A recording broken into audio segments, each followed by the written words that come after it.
America दुनिया का सबसे ताकतवर देश और इस देश का सबसे शक्तिशाली व्यक्ति यानी राष्ट्रपति बनने के लिए डोनाल्ड ट्रंप और कमला हैरिस में कड़ा मुकाबला है। भारत की तरह अमेरिका भी एक लोकतांत्रिक देश है, लेकिन यहाँ के राष्ट्रपति चुनाव भारत से काफी अलग होते हैं। लोग वोटिंग तो करते हैं, लेकिन अपने देश का राष्ट्रपति खुद नहीं चुनते हैं। वही राष्ट्रपति पद का प्रत्याशी बनने के लिए भी यहाँ उम्मीदवारों को चुनाव जीतना होता है। तो आखिर कैसे होता है अमेरिका के राष्ट्रपति का चुनाव? आइए हम आपको इसकी पूरी प्रक्रिया समझाते हैं।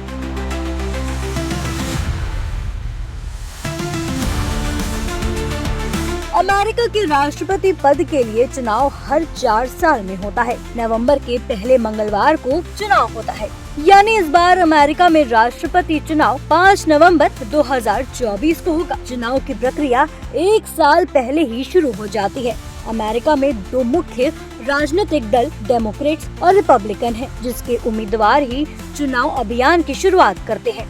इस अभियान में अलग अलग दलों के कई उम्मीदवार भाग लेते हैं और पैसा जुटाने के लिए रैली करते हैं। इसके बाद डेमोक्रेट और रिपब्लिकन उम्मीदवार टीवी पर बहस करते हैं। चुनाव के कई चरण होते हैं। चुनाव का पहला चरण प्राइमरी और कॉकस।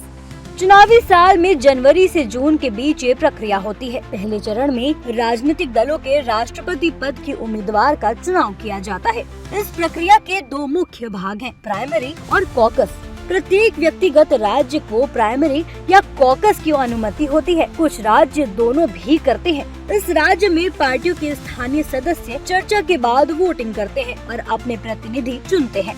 ये प्रतिनिधि पार्टी के राष्ट्रीय सम्मेलन में किसी विशेष उम्मीदवार के लिए वोट करते हैं।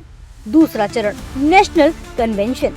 प्रत्येक पार्टी राष्ट्रपति पद का अंतिम उम्मीदवार चुनने के लिए नेशनल कन्वेंशन आयोजित करती है। इस चरण में प्राइमरी और कॉकस के दौरान चुने गए प्रतिनिधि अपने पसंदीदा उम्मीदवारों का समर्थन करते हैं। सम्मेलनों के अंत में प्रत्येक पार्टी से राष्ट्रपति पद के उम्मीदवार का ऐलान होता है। इस नेशनल कन्वेंशन में राष्ट्रपति पद का उम्मीदवार अपने लिए एक उपराष्ट्रपति पद का उम्मीदवार चुनता है। इसके बाद राष्ट्रपति पद के उम्मीदवार लोगों का समर्थन जीतने के लिए प्रचार और डिबेट करते हैं और जनता को अपनी योजनाओं और नीतियों से अवगत करवाते हैं। तीसरा चरण आम चुनाव। आम चुनाव में अमेरिका के हर राज्य के लोग वोटिंग करते हैं, लेकिन ये वोटिंग सीधे राष्ट्रपति या उपराष्ट्रपति चुनने के लिए नहीं होता है। वास्तव में वो एक ऐसे ग्रुप के लिए वोट कर रहे होते हैं जिन्हें इलेक्टर यानी निर्वाचक कहा जाता है।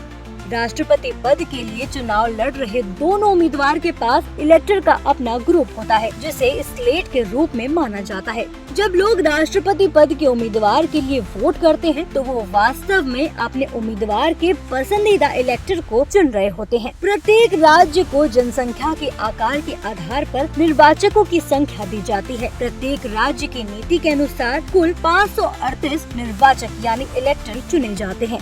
चौथा चरण निर्वाचक मंडल या इलेक्टोरल कॉलेज। इलेक्टोरल कॉलेज वो प्रक्रिया है जिसमें प्रत्येक राज्य के निर्वाचक या प्रतिनिधि ये निर्धारित करते हैं कि राष्ट्रपति कौन होगा। आम चुनाव यानी तीसरे चरण में लोगों द्वारा चुने गए निर्वाचक दोनों डेमोक्रेट्स और रिपब्लिकन उम्मीदवार को वोटिंग करते हैं। जिस उम्मीदवार को 270 वोट मिलते हैं वो जीत जाता है। पांचवा चरण इनॉग्रेशन डे यानी उद्घाटन दिवस। उद्घाटन दिवस 20 जनवरी को वॉशिंगटन डीसी में यूएस कैपिटल भवन में होता है। सबसे पहले उपराष्ट्रपति शपथ लेते हैं, उसके बाद राष्ट्रपति शपथ लेते हैं। पद की शपथ लेने के बाद दोनों आधिकारिक तौर पर अमेरिका के राष्ट्रपति और उपराष्ट्रपति बन जाते हैं।